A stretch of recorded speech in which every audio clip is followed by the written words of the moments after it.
Hello, my Gemini friends. Welcome to my channel, Rebel Moon Tarot. Welcome back if you've been here before. This reading is for my Gemini Sun, Moon, Rising, and it's for the last 2 weeks of October. First 2 weeks have already been posted. If you haven't seen them, you can go back and see if it resonated. But this is for the last 2 weeks of October. I'm asking Spirit for any messages that may provide comfort, clarity, or guidance to my Gemini friends. And we've got weirdness happening. So I think I'm being asked to shush and let the cards come out. So let's see what happens.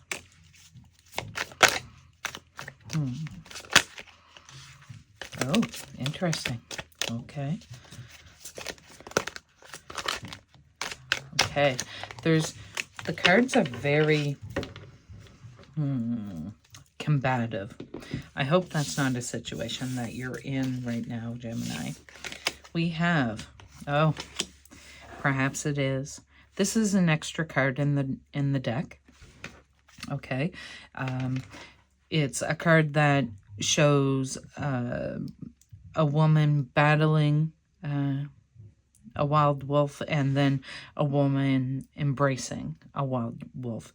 And as you can see from the picture, I hope you can see, there's a lot of turmoil in that aggression, right? She seems to be in pain. She seems to be overwhelmed.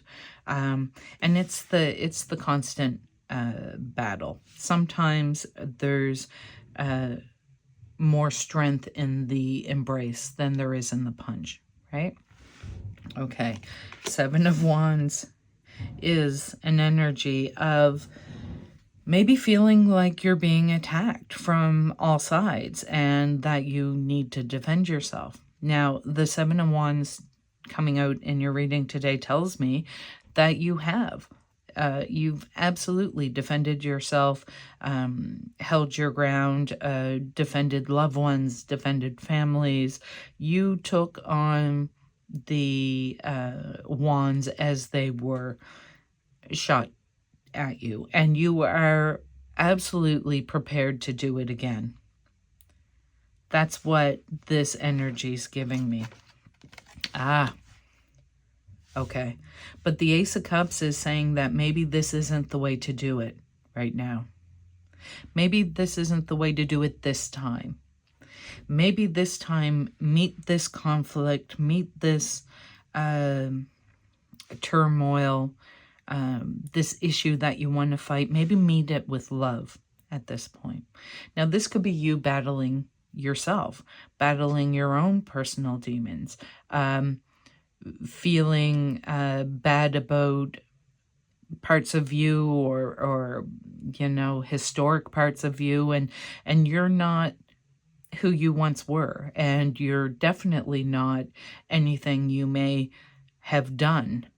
So the Ace of Cups is a message of love, a message for you to recognize who you are and that you are worthy of love. I love these flowers in the water. They're, what are they? Oh, I'm thinking lily pads, but I think that's what the frogs jump on. What are these?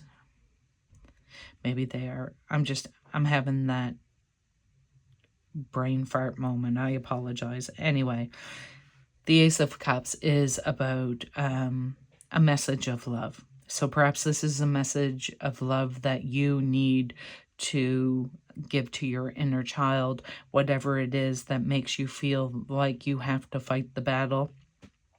Or it's a message of love coming from external to you. Oh, the Death card. Yeah. So the Death card isn't necessarily about a physical death. More often than not, it's about a transformation. Okay, it's about something ending in its entirety, some way of being. It could be a relationship. It could be the struggles within a relationship. It could be the ending of a job, moving away from a home. ending a friendship that's no longer serving you. And the Death card is about it being a transformation. That means once the end has come, in order to rebirth, you must first accept the death. So you must first accept the ending as it is for what it is before you can move forward. And that's what you're being invited to do by Spirit. The Death card is here, and you'll see how, you know, the man is on the ground. He's the one who has passed. The woman, presumably wife, looks down in sorrow. The priest or clergy or man of cloth, he prays for his resurrection, or for him to enter into the spirit world, whatever your belief system is. And the innocence of the child looks up at the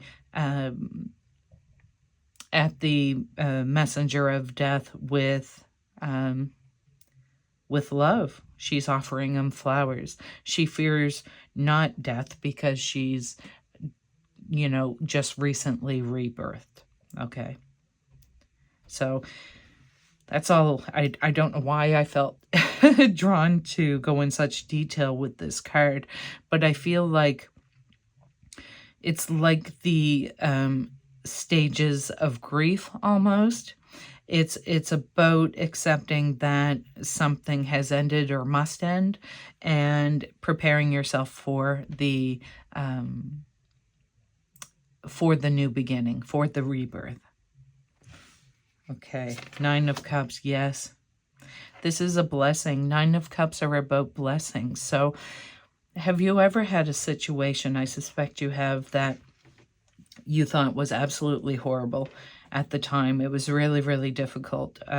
Something you had to go through, or a situation you were in, or some conflict or obstacle you had to overcome. And it was really, really... you thought, why, oh, why am I going through this? And then however much time later, look back and say, that was a blessing in disguise. That happened for me, not to me, right? So this card is coming out to tell me, to tell you, that whatever this ending is that you may be facing, it may well end up being a blessing in disguise. We have the 4 of Pentacles. 4 of Pentacles for me is giving me the message, don't hold on so tightly that you can't...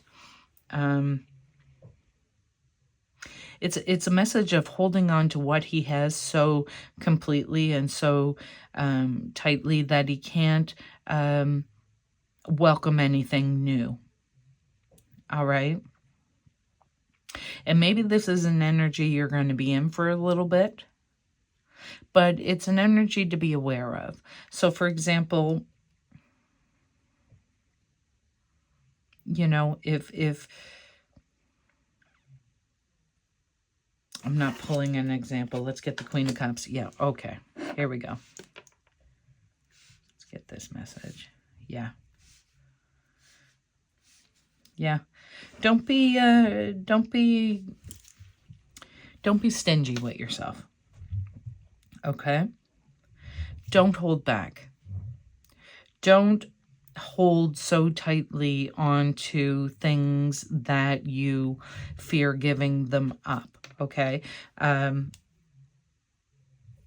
With the Death card and the transformation that needs to happen, sometimes situations are difficult ones, and or, you know, relationships are difficult, but it doesn't mean that you don't mourn the loss of them when they end or when they transform into something else, because what it was the familiar.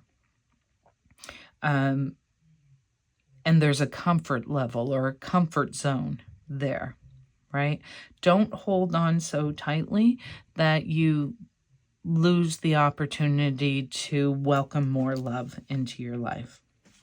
That's that Queen of Cups, okay? She is well aware of who she is. She's a picture of love, okay? She's kind and generous. She's really in tune with her emotions. She feels her feelings, and she accepts them for what they are, all right? She really tunes into things and decides how she really feels about them before she moves forward without weighing her decisions on what society thinks or what the media is telling her or social media is telling her to do. Like the Queen of Cups makes her decisions based on how her heart responds to her choices. And that's what you're being asked to do. Don't do something because it's expected of you if what that is that you're going to do feels wrong to your heart. All right? Follow your heart. Listen to your heart. Whew, my Gemini friends, what is happening? It seems very intense. Let's see if we can... I don't even know if we're going to get another message. Oh, maybe even... Oh, okay. Yeah, okay. Oh, wow. Look at the sevens. Okay, the sevens are a very spiritual number. Whenever I see the 7, I know it. Oh, and the 6. Okay, let's just... Oh, and the King. What's the bottom of the deck energy? The 5 of Swords. Okay. So this is telling me that... the underlying energy is that this aggression, this constant fight, this constant conflict, you're now walking away from. You don't care anymore if someone else sees your position or your side of the argument. You have given it several times, many times. It's caused you a lot of grief, a lot of worry, a lot of stress. It's angered you. It's totally lowered your vibration, and nobody ends up being the winner because the conflict, whatever it is, each party has their own perspective, and it is what it is. 5 of Swords is that energy of, you know, what's happening? Why are we even fighting? Is there any winner here? Now, that was, I think, the energy that together with this extra card, this fighting the battle, the 7 of Wands showing up for battle, that all changing with this new message of love, this new blessing, right? So with the last of the message that came through, 7 of Cups and 7 of Pentacles, again, both cards, the 7s are giving me a really spiritual feel.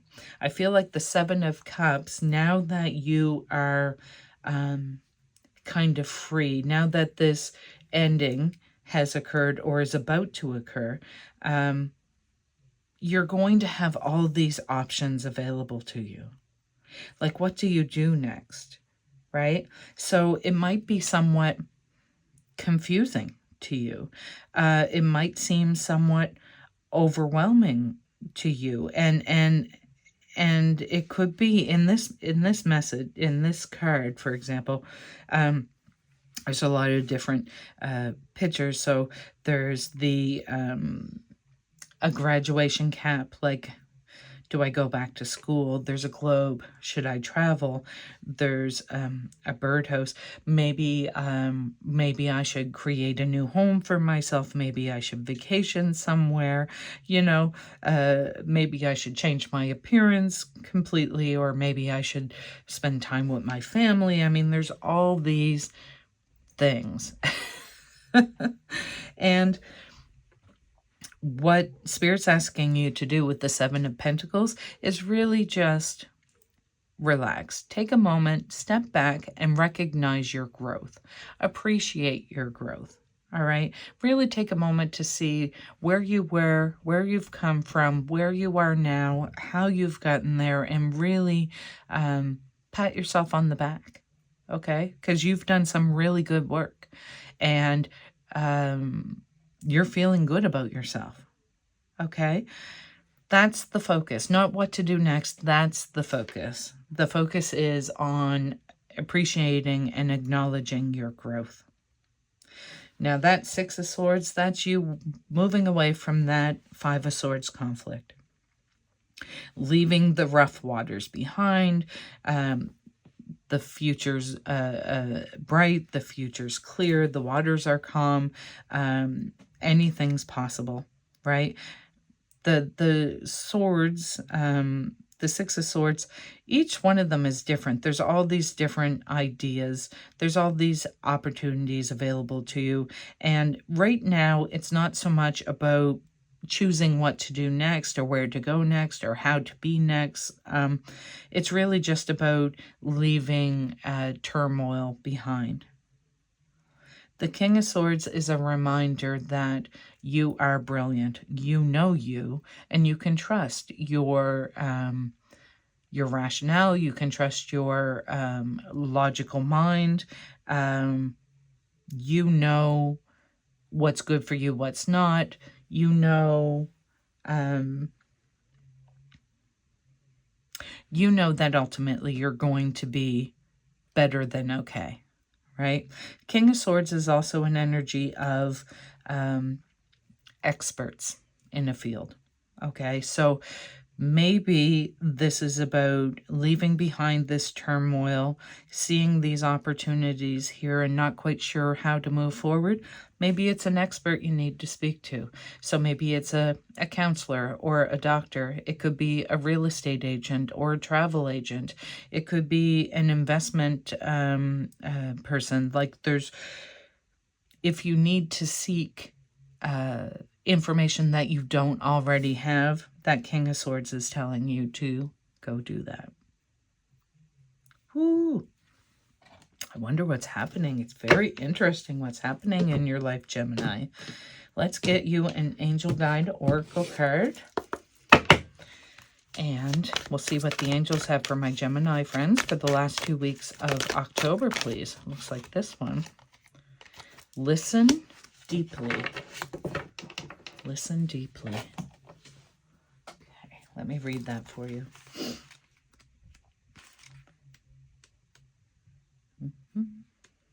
Okay. Angels are sending you guidance and inspiration through your power and resonant inner voice. Be ready to listen to that voice now. Listen to yourself. If you aren't able to hear yourself, you'll be blocking your connection to the information, insight, and guidance that can support you going forward. If you've been ignoring or avoiding dealing with something you feel that you've had to do for a long time, your angels are encouraging you to stop, listen to yourself, and do it now. Your expansion and growth depend on it. If you have received challenging information recently about your life from any source, and you are unsure whether to believe it or not, this card assures you that it is pivotal to the unfolding of your freedom and joy. So listen deeply.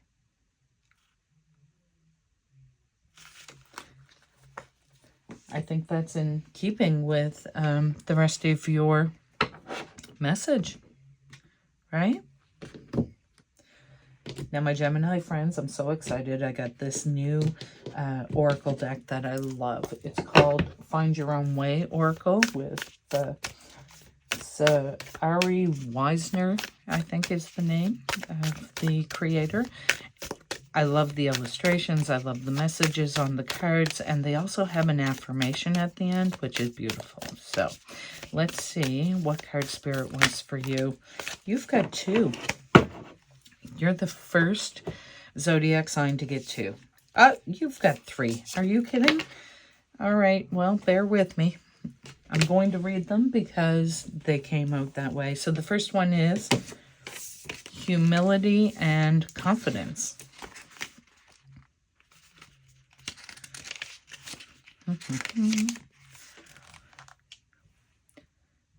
Rabbi Reb Simcha Bunam's teachings tell us that we should carry two truths.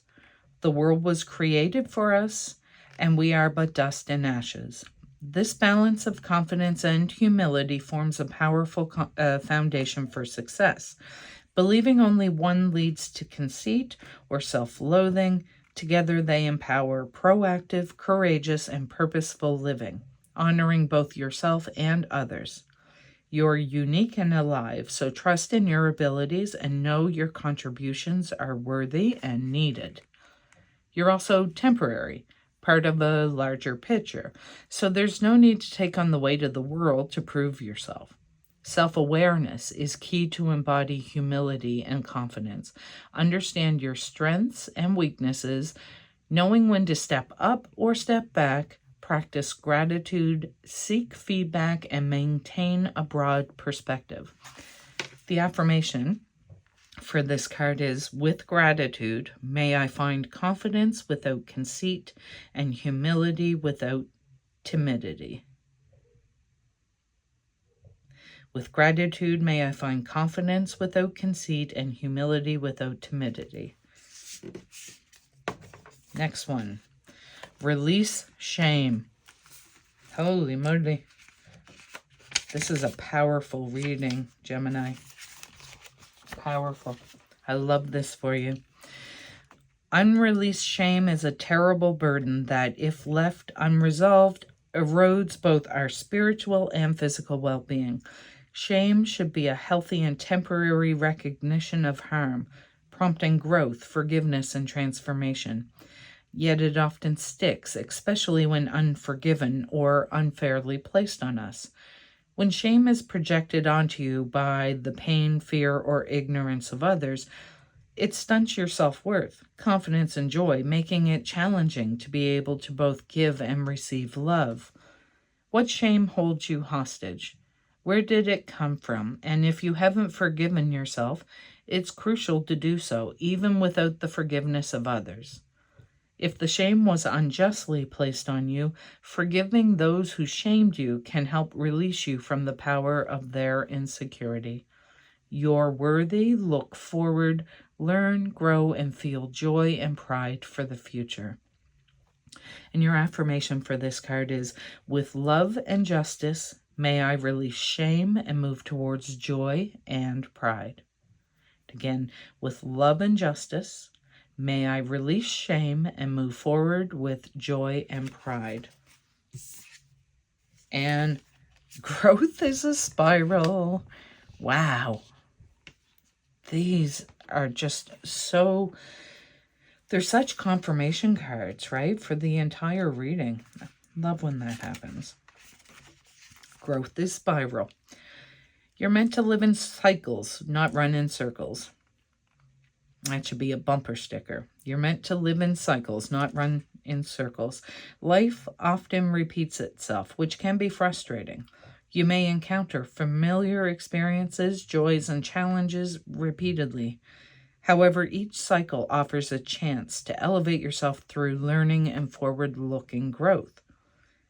These full circle moments are milestones that reveal whether you're expanding outward or merely circling back. To stay on course, envision your path running parallel with the past. While you may occasionally veer into the past or future, concentrate on steering outward rather than inward as you advance through each chapter of your journey. And your affirmation with that card is, may I break the cycle, never ever expanding outward, ever moving forward. So again, because I destroyed that, may I break the cycle, ever expanding outward, ever moving forward. Wow. Gemini, I love this reading for you. We are going to end this reading with an angel number from the largest angel number deck known to man, which I didn't realize when I got it. I love it, but it's like impossible to shuffle. So I've set an intention that after I do this weird, awkward shuffle, I'll cut the deck And the card that comes forward on the top for you is your angel number. So with these angel numbers, when you see them, anywhere you may see them, you're being asked to remember the message on the card with the angel number, as well as the message in this reading today.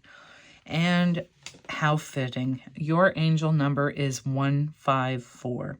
Personal journey. Valuable lessons have been learned. Your angels are proud of your personal journey of self-truth and personal responsibility.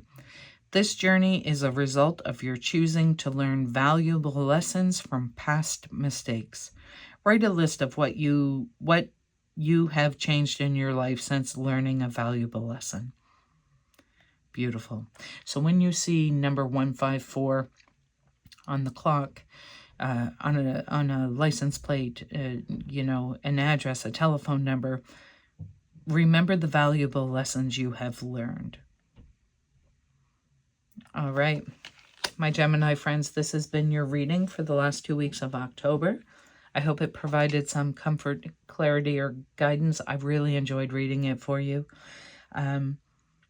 Also, if you'd like to be notified when I upload my next reading, please hit subscribe and the notification bell, and you'll be notified. I do zodiac readings twice a month, and I do pick a card readings. I try to do weekly, and those are timeless. So if you want to check out the channel, you can get additional messages there. But hopefully until next time, bye now.